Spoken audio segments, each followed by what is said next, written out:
Welcome back to the Sportsman That's Dope podcast. It's the big homie, your boy Rex the Best, back at it again with another episode, man. I got a good one for y'all today. It's action-packed. We're going to break down Ohio State win over Notre Dame in last night's national championship game. And we're going to talk about the NFL Divisional Round.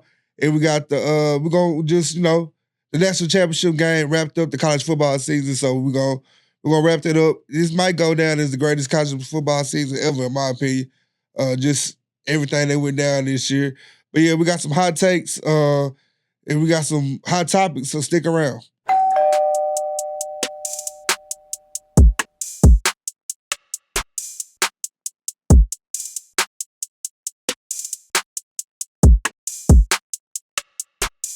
Hey, before we get started, make sure you subscribe to the pod, whatever you watching, whatever you listening to this at. You know what I'm saying? And then follow me on social media at your boy Rex the Best. And also follow the Hangout Network on social media. We hanging out on all social platforms. Make sure you tap in for me, all right? All right, let's talk about the main event of the week. We got college football. We had the national championship. We had Ohio State versus Notre Dame. Coming into the game, I was looking forward to the battle. You had Ohio State who came in, got 2 losses. I believe they lost to Oregon and they lost to Michigan late. And then you had Notre Dame who got that ugly loss to Northern Illinois. I think it was Northern or Southern Illinois.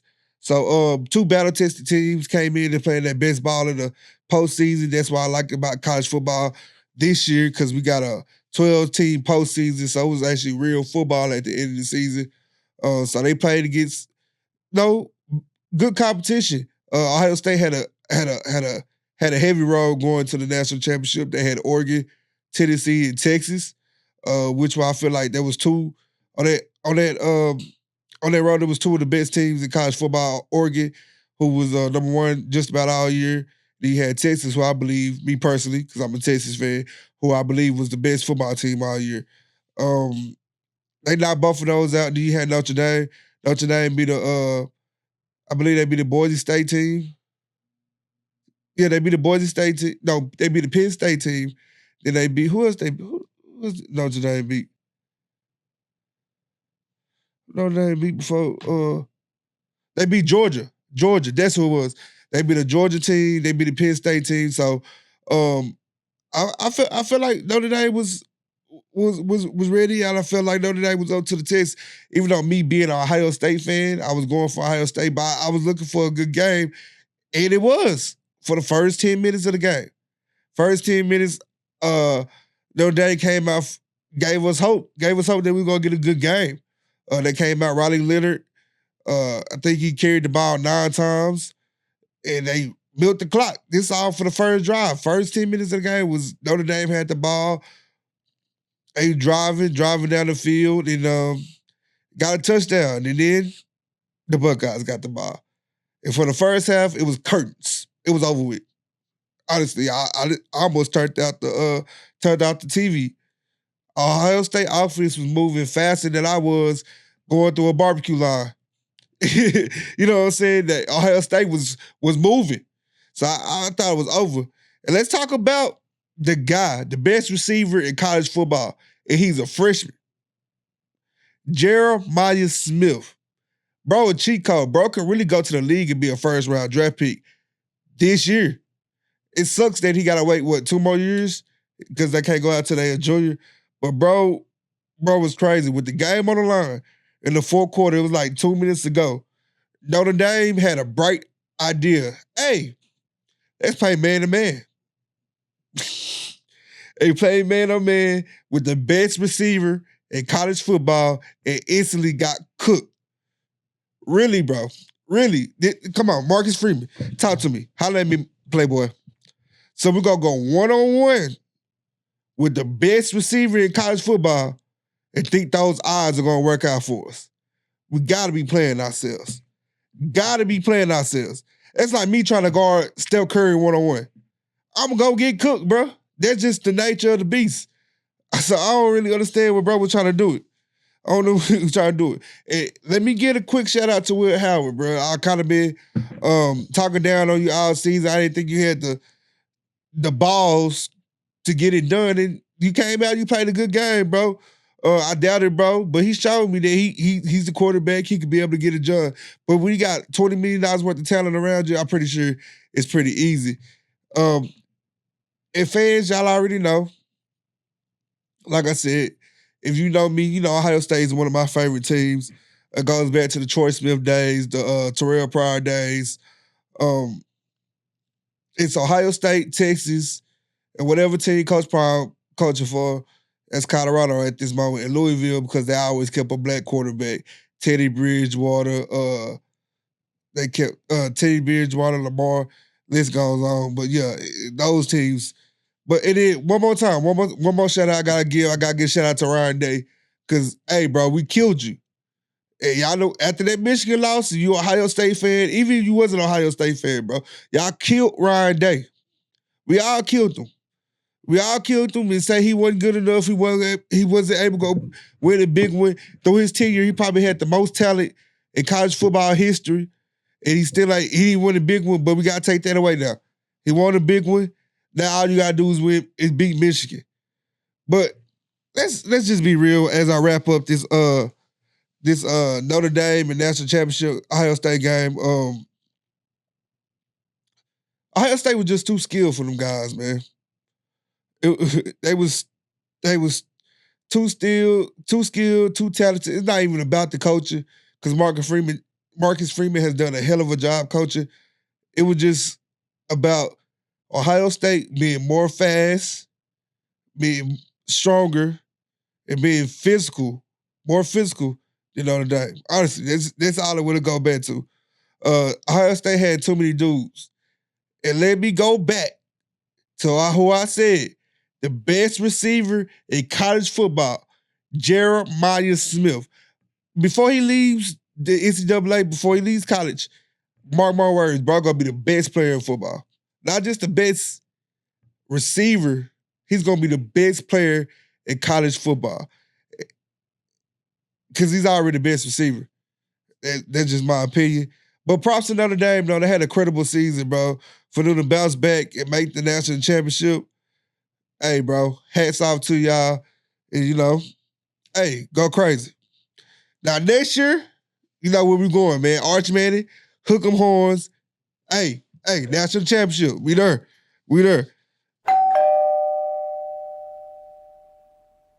Let's take a step back real quick and talk about the college football season, though.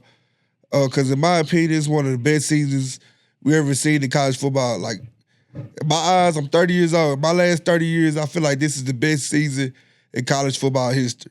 Reason being, we got the college football expanded to 12 teams. The playoffs expanded to 12 teams. Like I said, I feel like the 12-team playoffs, it was a joy. I was meaningful football outside of the regular bowls that didn't mean nothing. It was meaningful football through the whole postseason of college football. Like, we just wrapped up in January 20th. We just wrapped up college football season. Normally, college football season been over, well, probably like a week or two by now, but we just wrapped it up. We got the national championship. We got the return of NCAA. We got the return of college football. And if you're in my generation, hey, I know college football was everything. So we got that back. And the game was crazy. The game was great, by the way. I enjoyed the game. I don't know about y'all. We can get into that on another day. And then we also got some of the best talent we ever seen in college football history. You dig what I'm saying? We got Jeremiah Smith, like I mentioned before. Travis Hunter, I'm going to talk about him later. Along with Shedeur Sanders, we're going to talk about him later. Cam Ward, Ashton Jeanty has one of the best seasons for a running back in a very long time. Hey, like I said, it was a lot of teams. Georgia wasn't just dominating everybody. Alabama wasn't just dominating everybody like they usually do. Ohio State wasn't just dominating everybody. And then, like I said, the expanded playoffs, bro. More teams meant more drama. Who don't like seeing more drama? You got underdog stories being Power 5 programs. It made it feel like everybody truly mattered. And then the NIL opened up so many possibilities, opportunities for these players to go elsewhere and get the bag. So now you spread the talent like all over the country. So that's the type of things that I enjoy about this year. And then, like I said, this year had stars. You had stars this year. You got a star by the name of Travis Hunter. Bro wasn't even just a player, bro. Watching him was an experience. Remember back in the day when they had the Michael Vick experience? You had the video games, the commercials, stuff like that, the Michael Vick experience, where we got to witness in real time through our phones, social media, even if you didn't watch the game, the Travis Hunter experience. And it was a fucking experience. The ability to play both sides of the ball throughout the whole game, and not just play both sides of the ball. We talk about playing both sides of the ball at an elite level. At an elite level. Let me hear you with some crazy stats. Just crazy stats. He had 9 catches for 1,152 yards and 15 touchdowns. That's just a receiver. That's top receiver numbers. Let's go back. Let's go back to defense. 11 PBUs, 4 interceptions, and allowed one touchdown in his last 16 games.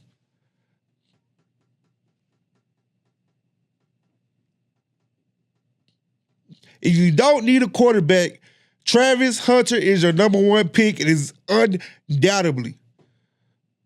Bro just built different, bro. You can say anything you want about bro off the field, his relationship issues, whatever y'all want to say. But when he step on that grass, Travis Hunter is one of the best to ever do it in college football. To me, he's the GOAT. He's the greatest player in college football history. Now, y'all can debate. Y'all can say whatever y'all want to say about that. But he is the greatest player in college football history. Watching him close since Jackson State all the way to Colorado, and the ability to play both sides of the ball and don't leave the field, bro. Amazing. Like, there isn't a better player. And then there is his quarterback, who, if you need a quarterback, who's the number 1 quarterback overall, taken off the board. Easily. He's the best quarterback in this draft class. And I love Cam Ward, Texas guy.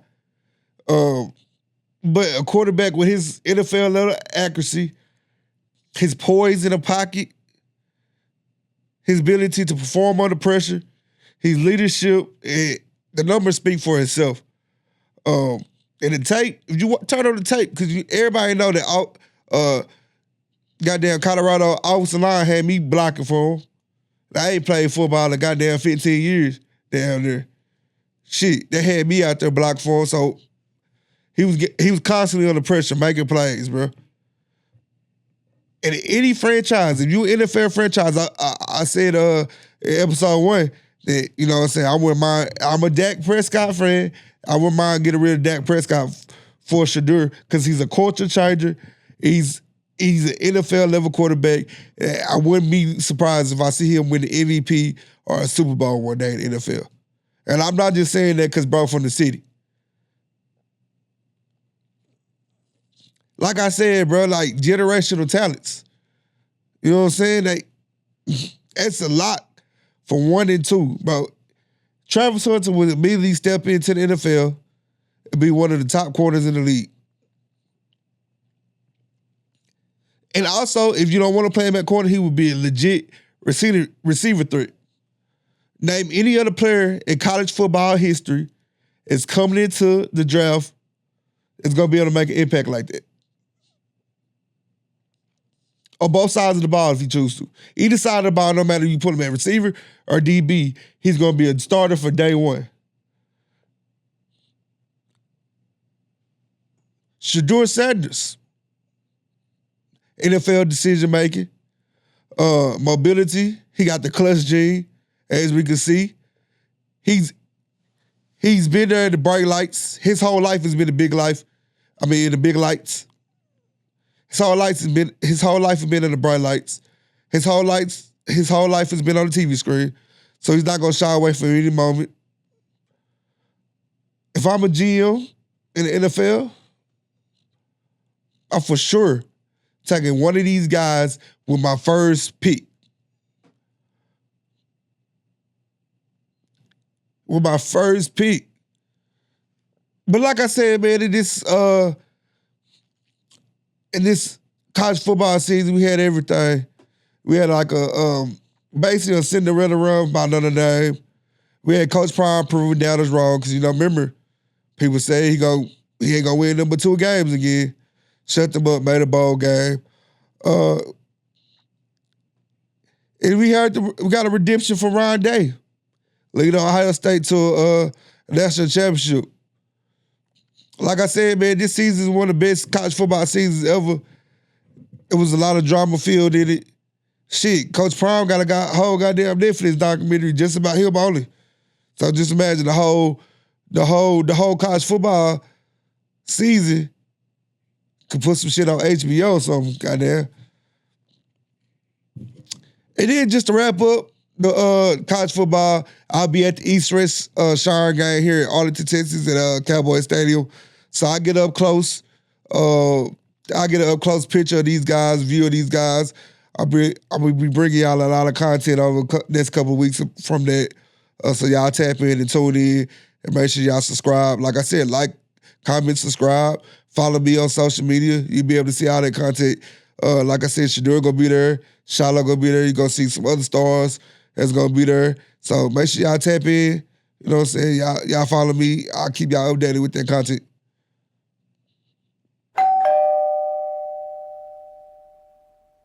Now we switching lanes to the OGs, to the big dogs. You know what I'm saying? Going to the NFL Divisional playoffs. You get what I'm saying? It did not disappoint. I was tapped in. I was locked in. I was tuned in. I was glued to my TV all weekend watching football. You get what I'm saying? So first off, we got the Chiefs versus Texas. Now, the first thing I want to say about that game, the first thing that stood out to me was Chris Boyd was out there tripping. I don't know what bro was on, bro. Like, I really don't know what bro was on. Bro got a 15-yard penalty for throwing his helmet, and I'm still confused to this day why he threw his helmet. And then when he got to the sideline, bro proceededly to push his coach. I'm like, bro, what you got going on, dog? Then you got CJ Stroud, who's out there running for his life. 8 sacks. Houston, Texas gave up 8 sacks in an NFL playoff game, bro. 8 sacks, bro. My boy George, because I don't know how to say his last name, I think it's Karlaftis or something like that, had 3 of them by himself. But let's keep it 100, bro. Let's keep it a band. Let's keep it a beat. Patrick Mahomes is the closest thing to a cheat code in NFL. You think what I'm saying? He like, if Michael Jordan played quarterback, it'll be Patrick Mahomes. Nah, for real. Remember you had like the Jordan rules? I got the Patrick Mahomes rules. You dig what I'm saying? And then bro played with ice in his veins, just like Jordan. He got a cannon for an arm, and his ability to make plays is on the next level. You dig what I'm saying? Like, he's easily, by far, the best quarterback in the NFL right now. He's one of the best quarterbacks in history already, I think, bro, like 28, 29. But this is the reason why the Chiefs are a lot to win the Super Bowl. Their defense. Over the past couple years, their defense has finally caught up to the offense. And dare I say, their defense is better than their offense. Like I said, George Karlaftis, 3 sacks in the divisional round. You got Chris Jones, who go crazy, who's ready to have it. Their defense shuts it down when it matters. When it matters, their defense steps up. And you got Patrick Mahomes. Now, speaking of this game, let's address the elephant in the room. The refs. Look, I'm not saying that the NFL is rigged, but check me out. We cannot ignore all the questionable calls that go the Chiefs' way. Like, those 2 roughing the passes was BS, bro. Was bullshit. But like Future said, you do what you want when you pop it. You dig what I'm saying? And honestly, Mahomes is popping. So you know what the league gonna do? The league is gonna protect Patrick Mahomes at all costs. It just is what it is. And you know what? I get it. It's Patrick Mahomes, bruh. It's Michael Jordan. Patrick Mahomes in the Super Bowl. Good for business, good for ratings. We're going to see Taylor Swift, Travis Kelce. And speaking of Travis Kelce, it seems like every time it's playoff time, every year, you think, all right, Travis Kelce, slow it down. He's washed a little bit, but he turns it back up. Bernie showed y'all why he's one of the best tight ends to ever do it. 1 or 2, wherever you put him at, especially when he's on the ring and they three-peat, go ahead and crown him. I think certain guys, you shouldn't have to wait however long you gotta wait to go to the Hall of Fame. I think you should just, like, as soon as they done retiring, put a gold jacket on them. Because Tom Brady should have a gold jacket by now. Patrick Mahomes should basically, and Patrick Mahomes probably got like 10 more years left. He should have a gold jacket already. Travis Kelce should have a gold jacket. But for the Texans, and, I really don't, Dallas, Houston thing, you really don't rock Houston. But I rock with CJ Stroud, and they got a black coach. And I rock with black coaches, bro. Fuck with black coaches. But Texas, here's my blueprint so y'all can succeed and get past the division round. Maybe see y'all in the conference finals. Or let's go to the conference championship, then let's go to the Super Bowl. First, let's draft the offensive line. Let's draft some more offensive linemen. Let's secure the offensive line. CJ Stroud is the guy, but you can't allow her to get sacked 8 times. We can't let that happen. Get healthy at wide receivers, number 2. Number 2.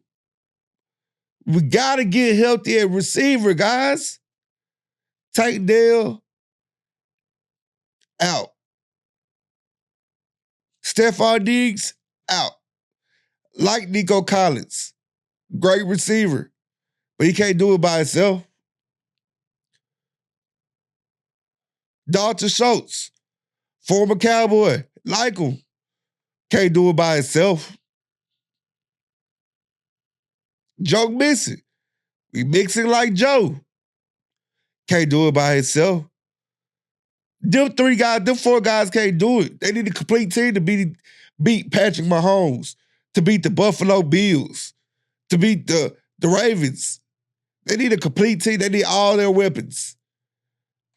Those 3 things. Oh, yeah, third thing. We got to invest in the defense identity. You got a foundation. You got some good players. Now let's build on that. Jerry Stingley, hell of a year. Hell of a year. Will Anderson, hell of a draft pick. We got to build on that, guys. And like I said, the Texans have potentials to be scary. They got a potential to be scary good. But the Chiefs, the Kansas City Chiefs, and Patrick Mahomes, you got to protect the bread. They just going to protect the bread. They got to get them back to the ball. At least a conference championship, but they got to get them back to the ball. Next game on my list, I called this. Did you watch episode 1? Did you watch episode 1? You realize I was right. Called it before the game started. Lions and Commanders. The Commanders dropped 45 points in the playoffs. 45 points.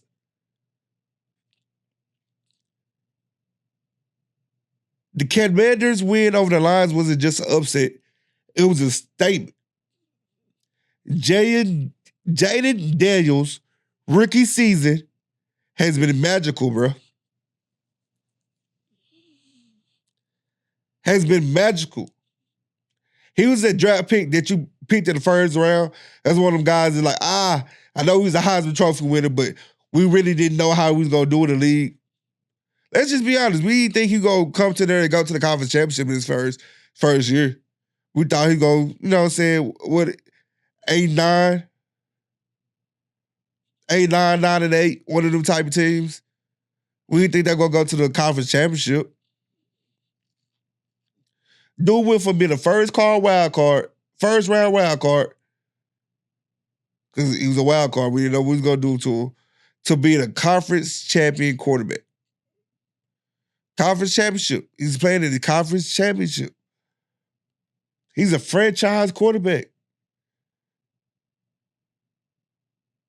And being a Dallas fan, I hate it. We're gonna have to see him twice a year for the next 15 years. I hate it. I hate it. And against the Lions, he showed why he's going to be that franchise quarterback. He showed it. He showed his ability to steal plays, make big throws, lead under pressure. It's crazy. It's rare. You don't see no quarterbacks doing that. Not coming into the league doing that. And that defense was dominant. Forced 5 turnovers. Turned Jared Goff back into the 2019 Jared Goff. And yeah, I know how we was feeling about Jared Goff in 2019. Hold on. And before I keep going, because we talk about the Commanders, let me throw shade at Jerry Jones real quick. You see Dan Quinn? You see Dan Quinn, bro? We let Dan Quinn leave for Washington, and look at him. Conference finals. Conference championship. Terrible decision, bro. And just to get rid of Mike McCarthy the next year. Terrible decision. Terrible decision. But for the Lions, where do they go from here? Lost Ben Johnson to the Bears. We just announced that Ben Johnson taking the job as the head coach of the Bears, which is great for Ben Johnson, but I feel like it's horrible for the Lions. It's a huge blow. He was a mastermind behind the high-octane offense. Now Dan Campbell has a decision. It's a big coaching decision. How do you do it? Do you promote from it inside to keep the system? But he probably take those guys with him.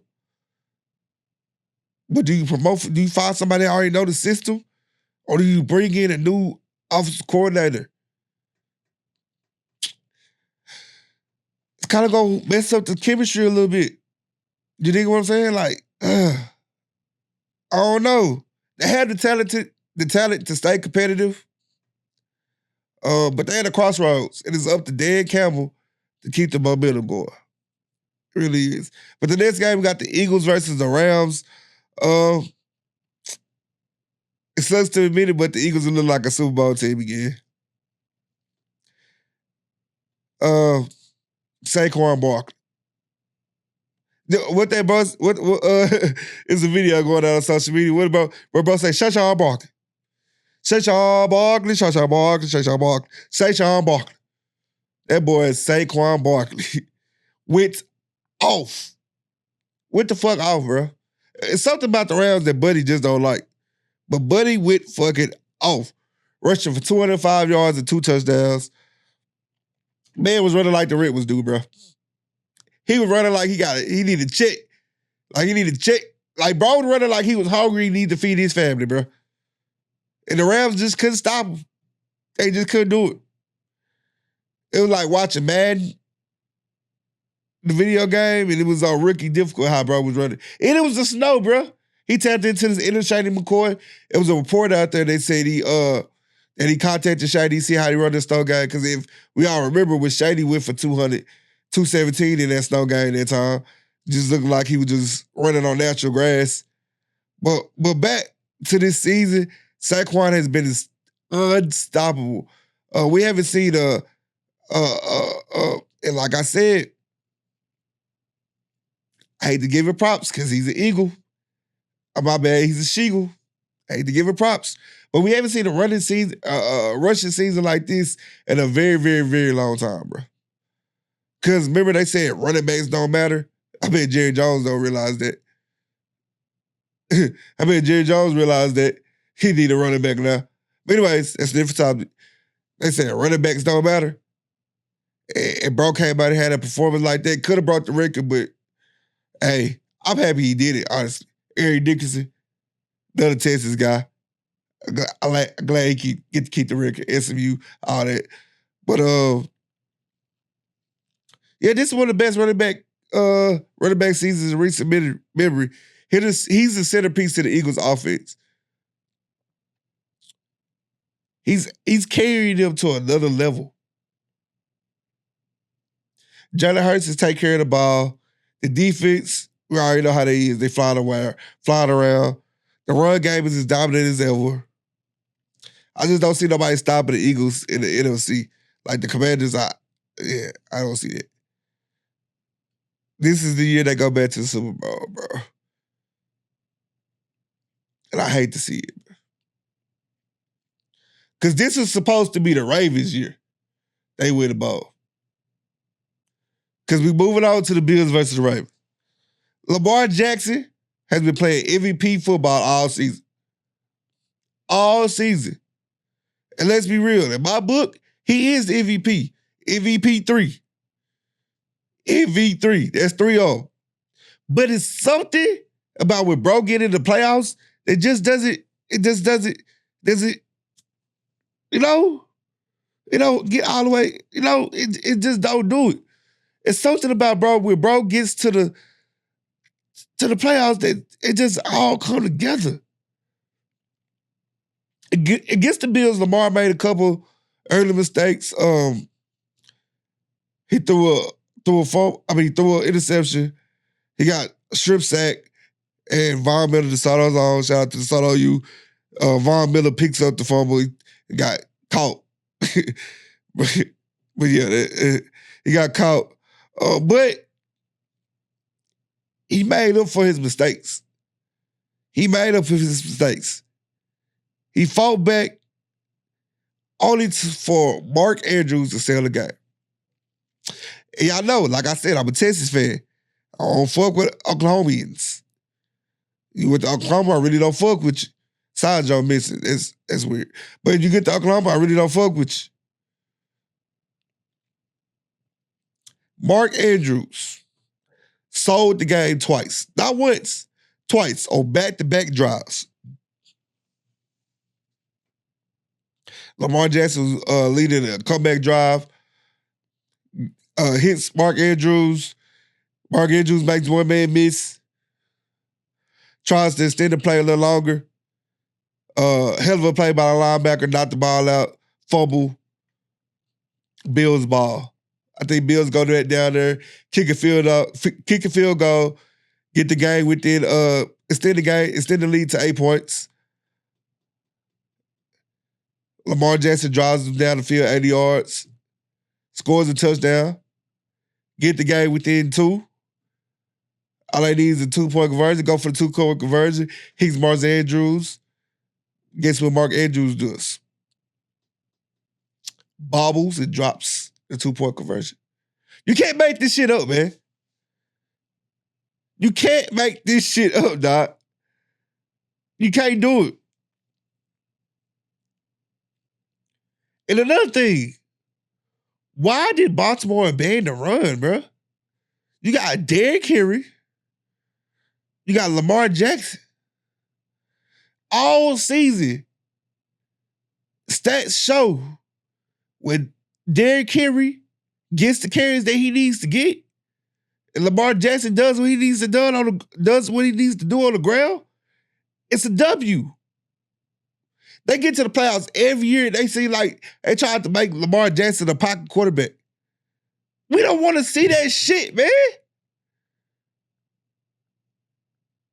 Lamar Jackson is one of the most electrifying quarterbacks in the history of the NFL.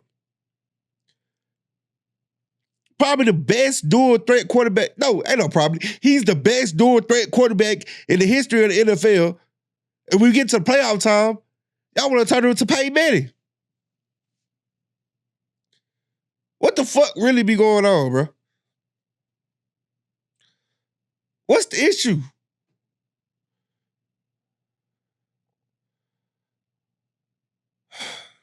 It's just crazy, bro. And for the Bills, honestly, what's their ceiling? Yeah, they won this game. They make it to the conference final. But what's their ceiling? Because you go to Arrowhead next week, you play against the Chiefs, and you got Patty Mahomes, you're going to lose again. What needs to shake for the Bills? Because we're not going to get on Josh Allen. Hell of a football player, by the way. Hell of a football player. But they're not going to get on Josh Allen like they're going to get on Lamar Jackson. And we know why. We ain't got to state the obvious in the room. We ain't got to state the elephant. But we know why. But later this week, I'm going to come back. We're going to preview the NFL Conference Championship round. We got the Bills versus the Chiefs. Then we got the Eagles versus Commanders. I'm going to give you my thoughts, who I think going to win. Next episode, we're going to check that out.